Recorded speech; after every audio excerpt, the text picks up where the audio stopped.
Well, could you please explain to those who, like me, I used to have host offices in their country that are representation of the traditional conservative state business. You are here at the Future Blockchain Summit. How come? Definitely, we look forward for the future of post offices, and that's the core of our DNA. We're here to stay, we're here to last, we're here to grow the future. So definitely, Emirates Post Group has a great innovation and a great growth strategy to make sure that we're up to date with technology, up to date with trends globally in terms of logistic requirements. So the core DNA is we're here to stay and we're here to last. We're not a company that's going to vanish because of industry trends and because of other changes within the logistics industry. The pandemic have just assured us again we're a vital sector. We're there. The public needs us. As long as there are human beings, there'll be physical goods moving around, and the post office need to serve the society. So definitely we're here. Well, I think that you actually are being pretty shy. Like, you're not only thinking about the future, you actually experiment. 1, 2, 3, 4, 5. Amazing. You are experimenting with the future. You are in the future to the post operations. Tell us about your vision of the blockchain related to the post operations. Thank you, Kristina. That's a great question. I mean, today, with all the new cutting-edge technologies, they're the core of any success of any digital transformation. So definitely as an Emirates Post Group, we're looking and we're experimenting with all the new cutting-edge technologies. Is it be blockchain, Internet of Things, AI, big data, all of these things that we try to embed within our digital capabilities, and we try to put strategies around. Now, there's a lot of great stuff that comes with blockchain. Blockchain could be the one single truth source of your core system, but at the same time, you can do a lot of exciting things on it. And I would like us to move from talking tech and blockchain to something exciting that we did last year. So there's an NFT stamp we have issued last year. That's something that we experiment within the new technologies. So as some are aware, we have issued great NFT stamps last year to celebrate the golden jubilee of this great nation, to make sure that we document the success of where the nation have reached so far within 50 years, and to put a really outlook and the vision of the projects of the 50s for the next 50 years with what ambition that our leaders in our country aim for. How many stamps are there in the circulation? I have the stamps here with me, so just to give a small zoom your eyes preview. now. And also check, we did an amazing reportage from Abdullah's office at CoinTelegraph with a video of the stamps, so feel free to check it out as well. So we started with the concept to make sure that we document the success of the forming of the nation, where 1971 was the nation was found. So we call that issue as in the spirit of the union. And then we're celebrating the 50th anniversary of the country, so we said the year of 50. And then the outlook of the project of the 50th, which is 2071, when we're going to celebrate our 100th year of the anniversary of the country. So we issued 2071 stamps. So all these stamps are serialized. So they're only limited in terms of numbers. So the 1971 will only have 1971 stamps, the 2021 will only have 2021 stamps, and the 2071 will only have 2071 stamps. So these are the stamps that we issued. They're a digital twin, so you get the physical stamp. Just to give an idea here, so you get the physical stamp, and within the physical stamp, it's an NFC stamp that you have the physical component of the stamp itself. So you have a barcode where you can scan and look at the NFT component of it. You can load it in your wallet, and then you have the NFT equivalent to it. So you have the physical and the digital twin, which is on your blockchain and an NFT stamp.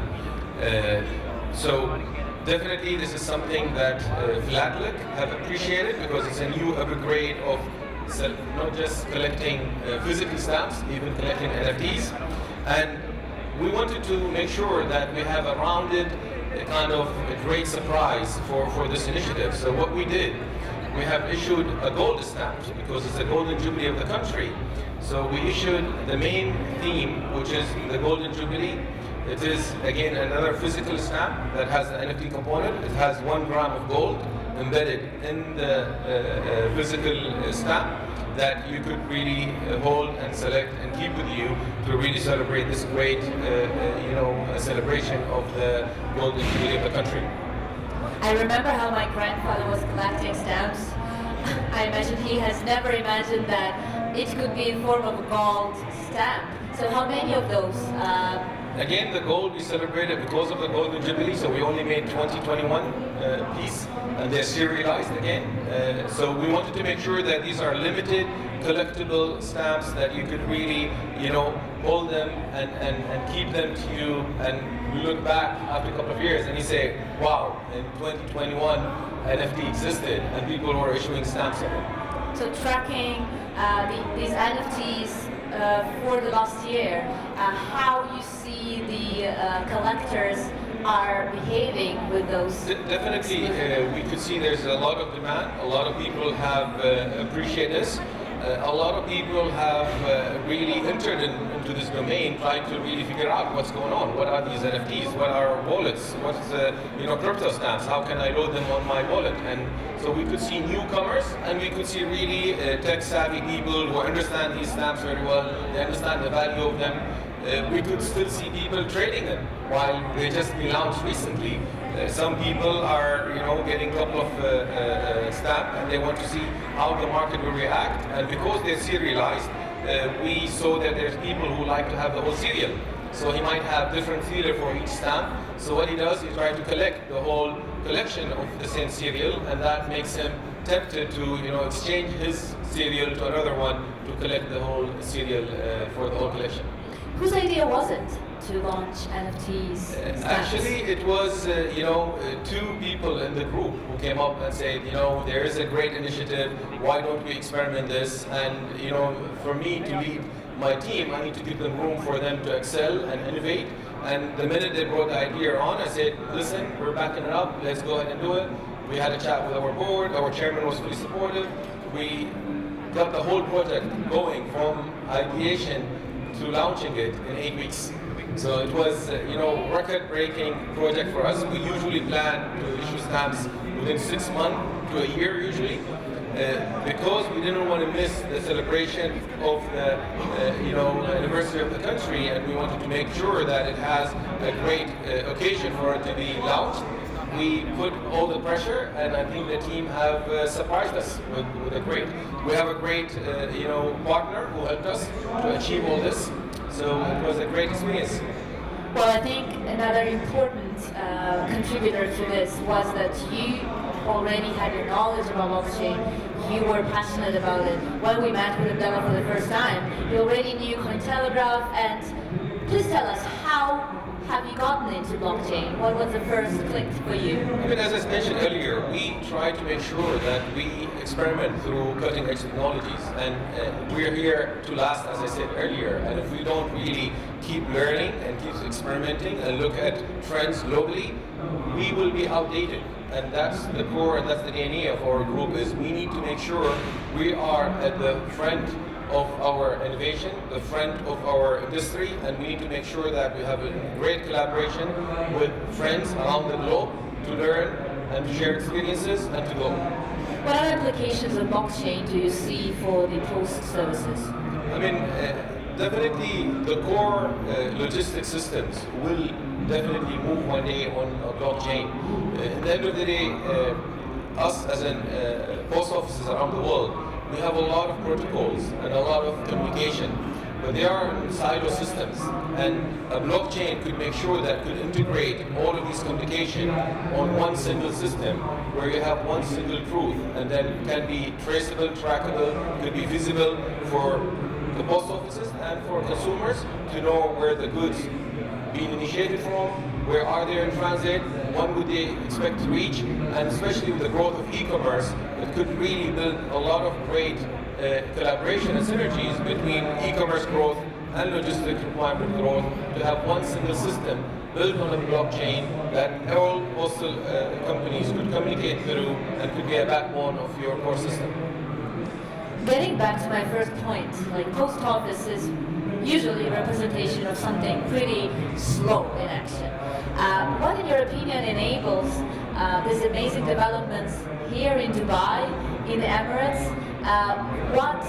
What pushes you to search for this innovative spirit in everything that you do?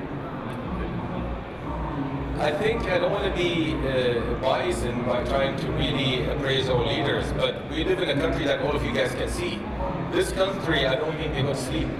This country is developed day and night, and I think when we count our days, we count every hour in the day. We don't exclude the nights in these days. And our leaders are at the front of all this innovation and growth. This great nation being formed only in the last 50 years. And today, our leaders, with their vision, with our founding fathers and our existing leaders, have moved being a desert state to be an oasis within the desert and a role model for this country. So there's no way, as an Emirates post, we could fall behind. His Highness always been leading great projects, so his team cannot just fall behind. We cannot catch up with him. He's very fast to us. But as much as we can, we try to follow and we try to make sure that we are part of this whole vision for the country. We're part of this innovation strategy that the company put together. And we need to make sure that we always keep pushing the bar and keep enhancing and improving and get better day by day. You were born here in Dubai, right? Yes. I imagine that... Only 5 years ago. Only 5 years ago. Well, for Dubai, it's pretty a lot still. 5 years in Dubai is like a century in some other countries. In terms of innovative buildings and new ideas and innovations. So, did you expect Dubai to become such an amazing international hub for innovations? I mean, Kristina, to be honest, if someone would say I have the crystal ball to know what's going to happen in the next 20 years, you know, he could be speculating or he could be foresighting, but no one could probably be guaranteed that this is what's going to happen. But I can assure you that the founding fathers had a great vision. When His Highness, the beloved late Sheikh Zayed, had really built a nation in the middle of the desert, that a lot of people thought it's not going to exist. That when we look back now, it's easy to look back and say, wow, we achieved it. But at that time, it was planning, it was vision, it was courage, it was risk mitigation. When His Highness, the beloved late Sheikh Rashid Al Said, have built a port in 1978, where the whole world was saying, who's going to use this port? Today it's the biggest port in the world. When he built a Trade Center tower, which is where we are today, back in 1978, probably people were saying, who's going to be living in these towers? It's going to be empty.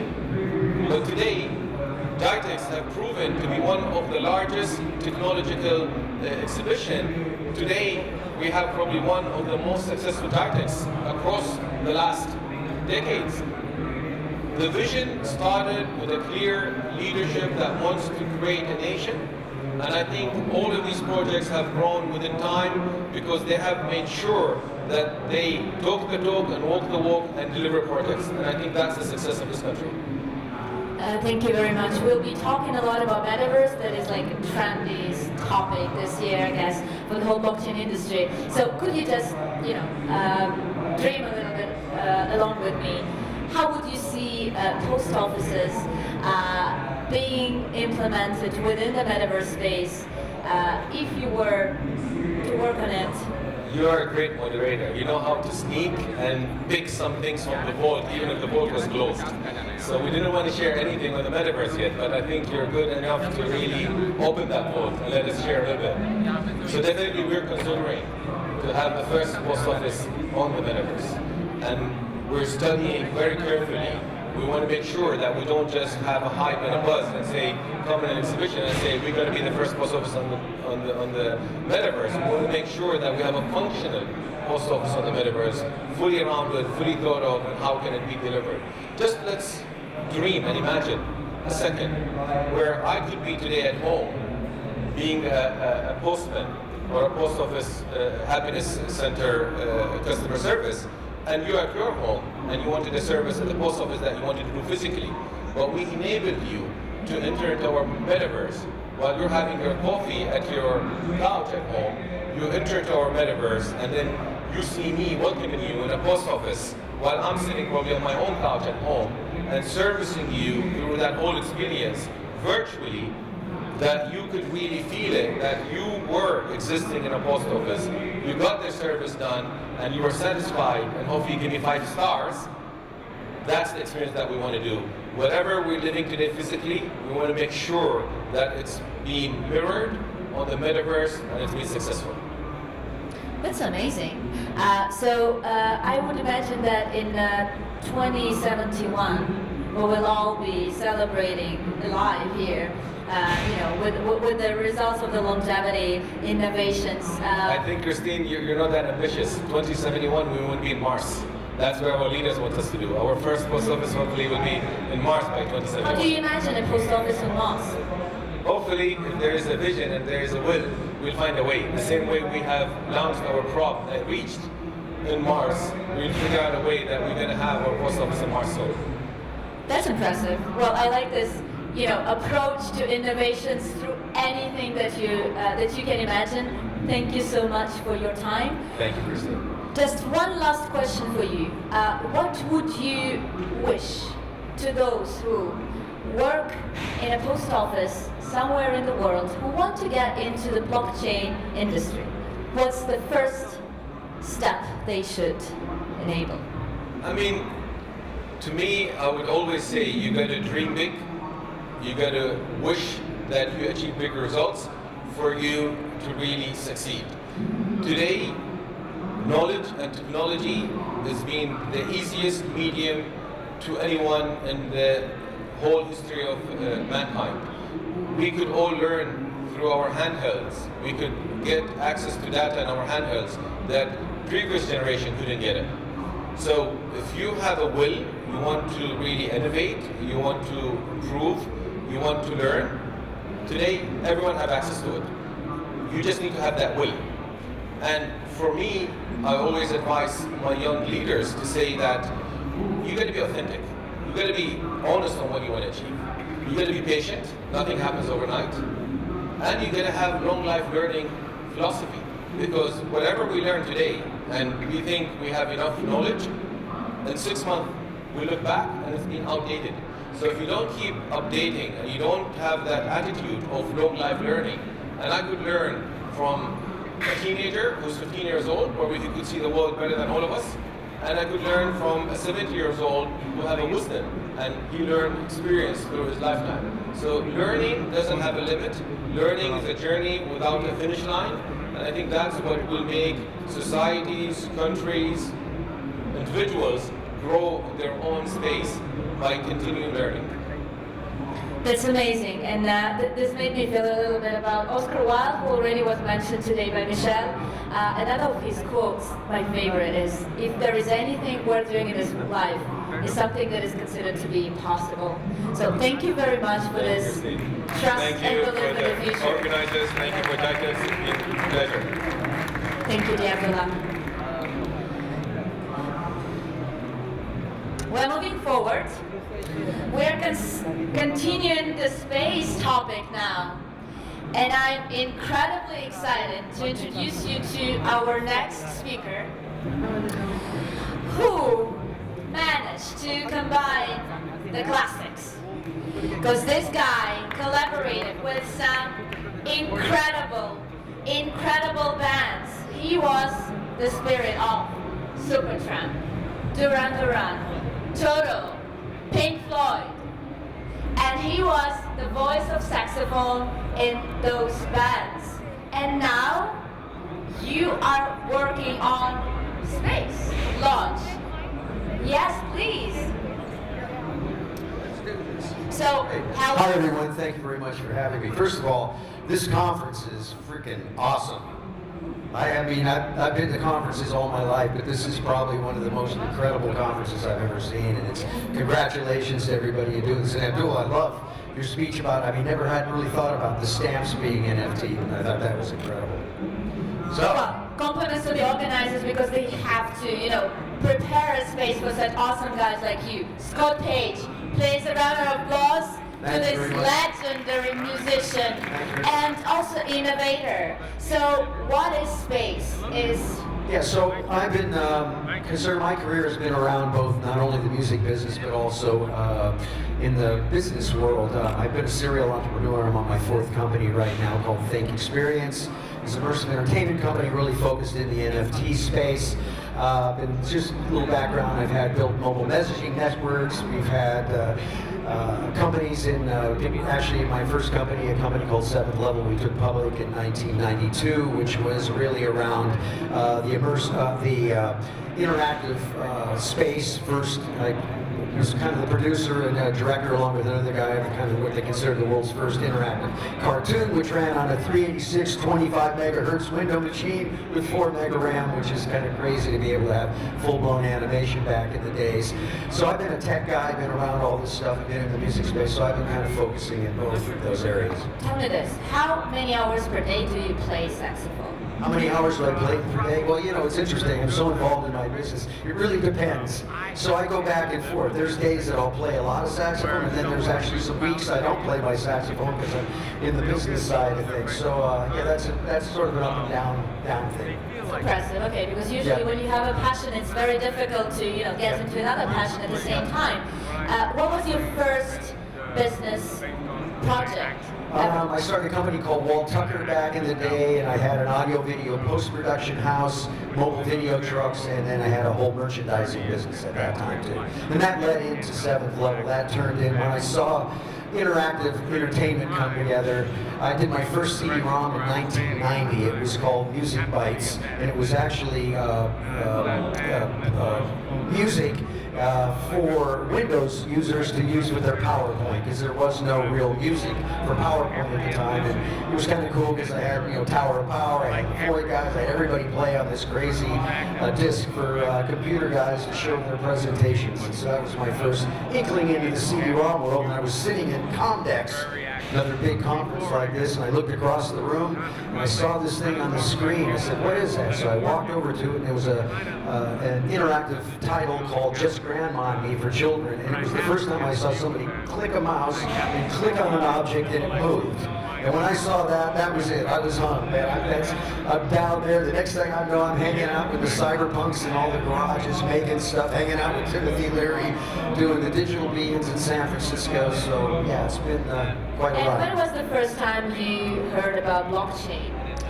So luckily enough, Ken Rakowski has an organization called METAL, Media Entertainment Technology Artist Leaders. He's around this whole conference. That's actually why I'm here, because one of the METAL members that started back in 1995, I think, and I was one of the early guys there. Well, in that group, we have probably some of the top crypto guys that makes up. It's William Quigley, who's just launched Tether, Wax. Brock Pierce was there, from them, Michael Turpin, and a whole series of them. And I'll never forget the day we were sitting in a metal, and this is kind of a funny story. So we're there, and Michael Turpin and Brock Pierce get up to do a speech about Bitcoin, right? And at that day, it was trading at $7. And he said, oh, everybody should buy this, should buy this coin, get some and stuff. And I was like, I can't go get it, right?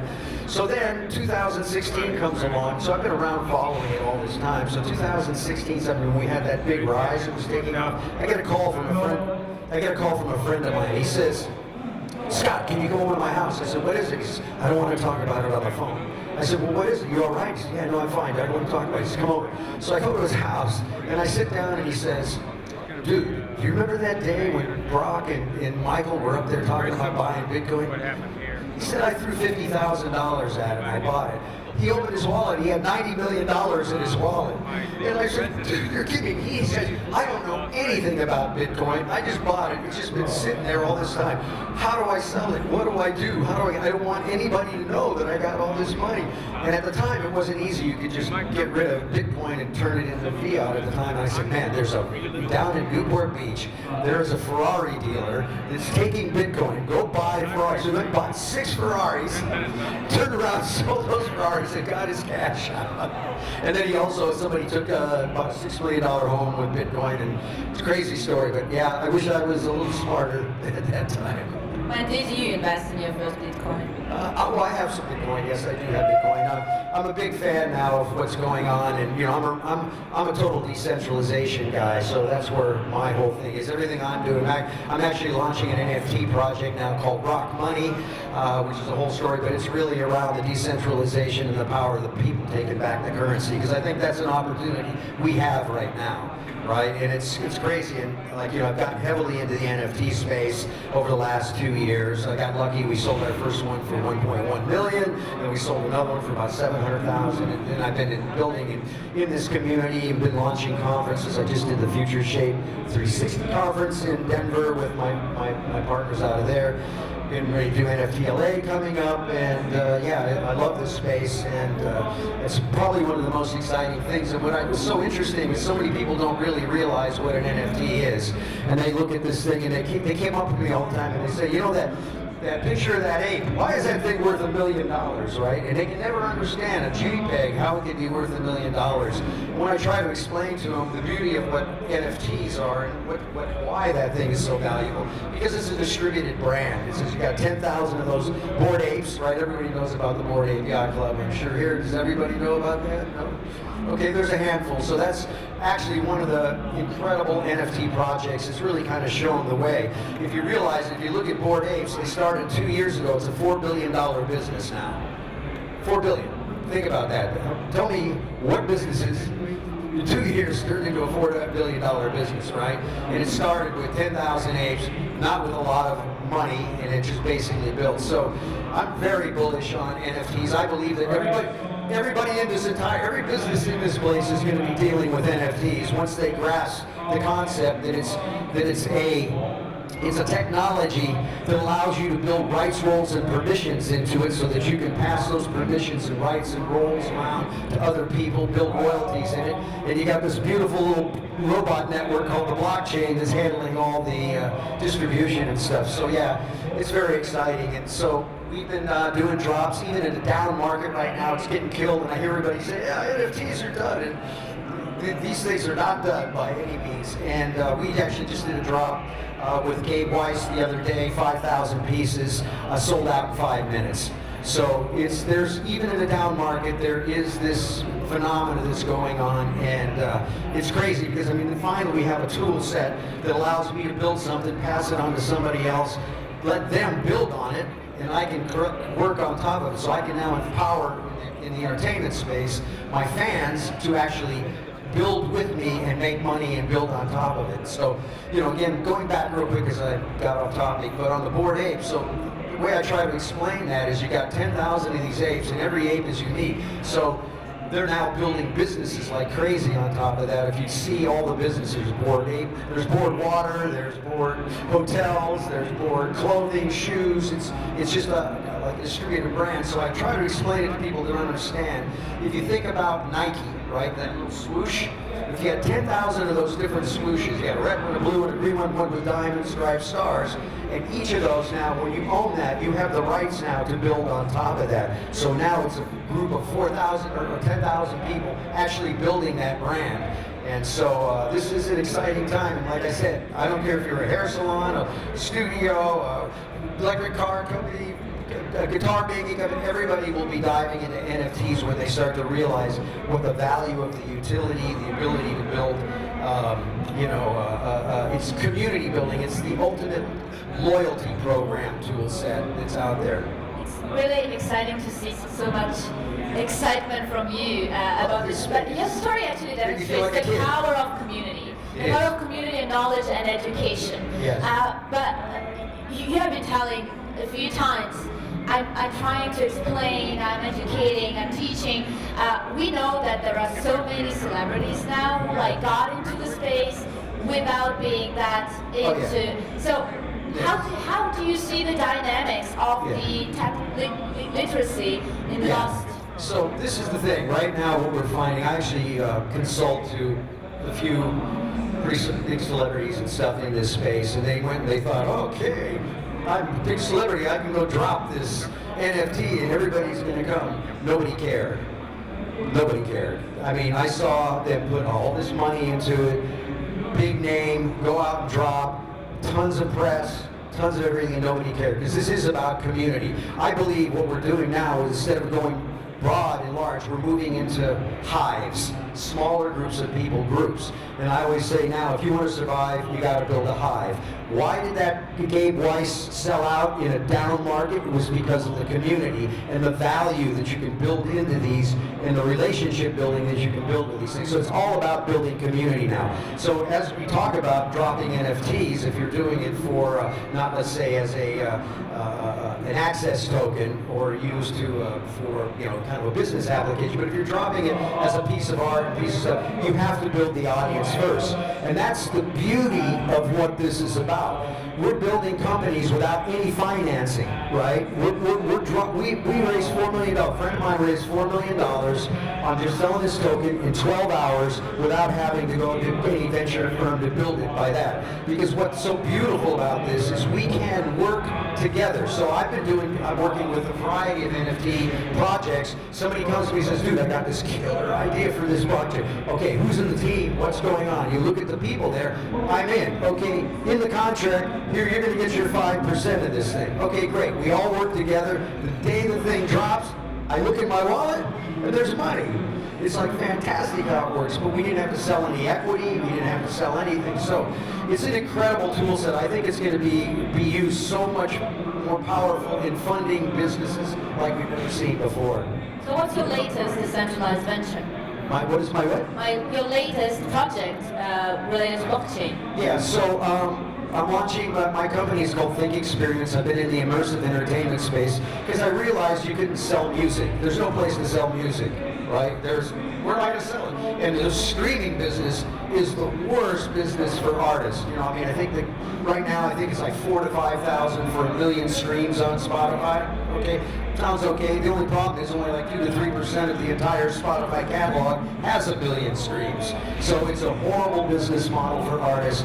And so what can you sell today? You can sell the relationship and the experience. And that's why I love NFTs, because they allow you to create an experience that's programmable, that can grow. NFTs can lock under other NFTs. There's the gamification and all of that. Myself, coming out of the interactive space from years ago, I feel very comfortable here because it's all the stuff I've been thinking about for years. But anyway, we launched Think NFT. I've been producing right now a whole series of events. We're going to be doing about 25 events this next year coming up. And I've been, like I said, at my Rock Money drop that I'm working on right now. When and where is the first event? I'm sorry? When and where is the first event? Well, the first events they're all starting in Los Angeles. So what we're going to be doing in Los Angeles, New York, San Francisco.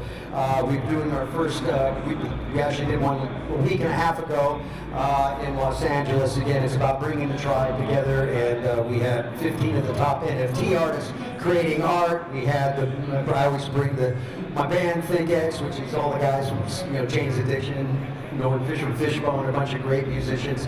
And then we actually did a launch for the Rogue Bunnies, which were the Playmates from back in the day. They did a very classy kind of retrospect on those years. And so we just launched that one about 2 weeks ago. And then we'll start up, and we do a bunch of them in a place called Wisdom, LA, which is a five-dome immersive dome park, and it's really crazy cool when we bring everybody there to do those. So yeah, so we're launching that. So Think is actually doing these live IRL events tied to drops and the things that we're putting together. Tell me a little bit more about this space. Space. So Yes. let me try. So Okay. I see that you love abbreviations. So Yeah. space, it's not what you think. It's not what you think. More than what you think. So it's storytelling. Story. Plan, Yes. army Army. of supporters and influencers, Army, yeah. conversion, and execution. It's two. It's education and education. Okay. Yeah, so Space is a process I put together actually from doing over 150 shows with Ken Rakowski on Business Rockstars, interviewing a lot of artists and things. And Space is really the idea. So let me just walk it through. Yeah, story. If you're going to launch an NFT project or build a business, the story is the most important thing. So if I walk through with an artist, let's say, the first thing I ask, I say, well, what is your story? And he starts to go, hey, I'm a guitar player from Cincinnati, and I play this, and I say, nobody cares about that story. The story they care about is what do you stand for and what problem are you solving? And when I ask an artist that, the first thing they think is like, oh, dude, I just want to write songs, right? I don't want to, what is this all about? So it's really about the story. The same thing with NFTs. To make an NFT project really work and really happen, it has to have a story, it has to have value, and it has to have something that the user uses. So once you get your story in place, we move to plan. And plan, I'm a big proponent of the lean startup principles. And so I've adopted the whole idea of the planning, which is key, and there's a piece of that is called the lean canvas. I don't know if anybody's ever used the lean canvas. I think the lean canvas is one of the great tools, right? Yeah, it's a great tool because one thing, it's a one-page business plan, and you can go to leanstack.com and get your first, if you want to sign up, it's an interactive business plan, but it's a one-page business plan. And in there, it asks 9 questions, and you have to answer those 9 questions, and you whittle on those 9 questions. Now, what I love about the canvas is that it's not only going to tell you what you're going to do, it's going to tell you what you're not going to do, which is even more important in a startup or launching a project or anything. And so the principles, basic principles of lean is, what's the smallest thing that you can possibly do that's going to give you the biggest bang? Don't run out of resources, and test and validate everything. So those are really important tenets. So we go through the lean, so I know my story. We work on the planning. Now we can start from there. And one of the things I want to say that's important about the story part, once you get that right, it's not just about having the story be good, but it also gives you the keywords and it gives you the phrases that we can growth hack against to go find your audience. Because the beauty of today is we have access to data like we've never had before. And because of that data, we can now figure out what's right, who we're going to put it in front of. So all that is really about finding those things that I can growth hack, find my audience, and give myself a much better chance of conversion. Now we go to the A, which is Army. And why Army? Army is really about the influencers. And I can tell you, anything, any project, any company, small company, every one of my startups, the first thing that I think is most important is influencing the influencers. Because once you can get them on board, then that helps spread things and moves it down. Same with your NFT project. I'm out, why did I have 15 of the top NFT guys building on top of my project? They're the influencers. They have audience. They have all those things in place. And right now, especially in the NFT space, we have an opportunity for collaboration like we've never seen before, because I can now hang with the top NFT guys and they're all willing to collaborate, so that's good. So the Army. One other piece about the Army is we realize that in the Army is your super fans, or those people. And we know that, right now from the data, it's roughly around 60% of your revenue as an artist will come from 1 to 3% of your entire audience. That's the super fans. So when you identify them first, that's where your revenue is going to come from. So it's finding those super fans, finding those things. So that's the first piece you want to build in place. Then it goes to the C, the conversion. And this is what I tell everybody. If you're not converting, it's not turning into money, it's a hobby. Right? And that's what I try to explain to artists. And so many artists today, they want to think about their fans, and they're afraid to ask them. I said, no, but if this is a business, they're your customer, not just a fan. So how do we convert them? And then so we go through learning about conversion funnels, because funnels are very important right now. There's incredible funnel systems and people that really know how to operate those funnels. And so how do we convert? So learning conversion processes are really important. So conversion funnels. And then we get down to the E, which is education/execution. Why I say this is because all those things I just talked about, if you're not educated, you got to get educated on how all this stuff works. Because if you don't do it, so like in the NFT space, anybody getting into the NFT space, you got to go put the 30 to 40 hours in. You can't do it. The good news is you got your education tool, which is YouTube and Google, and you can go to school and you can start following people. You go on Twitter, you start following all the NFT hashtags, you look for the leaders in the space. You spend all day as often as you can on Twitter Spaces, inside Clubhouse. It's all right there. It's just you got to have the will to make it go. If you want to go, this is the greatest time in history for the independent artist, business person I have ever seen. And I'm a 4-time startup guy, and I'm telling you, I feel like a kid now because of NFTs. It's unbelievable, and the community is so alive and so excited about this, and the opportunities with this is just, it's unbelievable. you are an amazing energizer. Like, I feel inspired to be here, but so many things. And you also mentioned that there is so much data in space. Oh, yeah. So let me get back to my first question about time management. Yes. For those who are lost in time, for those who do not know where to start, how to start, for those who have this FOMO, fear of missing out, how would you recommend to time manage these new ventures? I mean, it really depends on what you want to do, right? Is how important is it to you? If you want to know this, like I spend 90% of my time on this. This is what I do because it's so exciting that it's just what I want to do. Huh? The other 10? The other 10%, I'll play some music. And, do you sleep at all? I sleep. I meditate a lot, right? So consciousness is my favorite subject on the planet. So that's where I spend the rest of my time. But that's a whole other topic. And happy to have that one with anybody. That's my favorite. But yeah, that's it's really just how much time you want to put in. And a couple great places for people that might not know a lot about this space yet. I recommend a couple people that I know online that I think are really interesting to follow.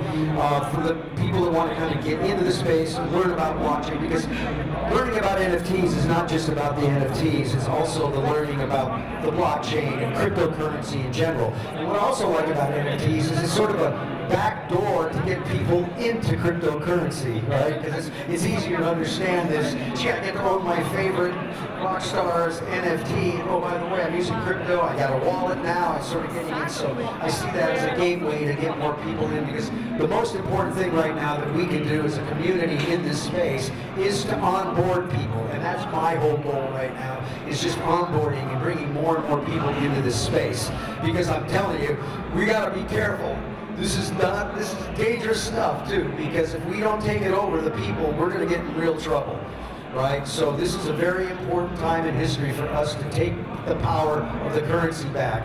I know there might be some CBDC people out there. I'm a little scared of that one.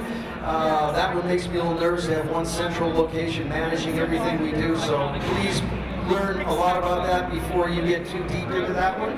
I don't want to offend anybody, I get it. I can see the pluses and the minuses, but again, the central system, somebody controlling it. The beauty we have is decentralization, and my belief is everything we do is we must stay decentralized. Learning and education. Learning.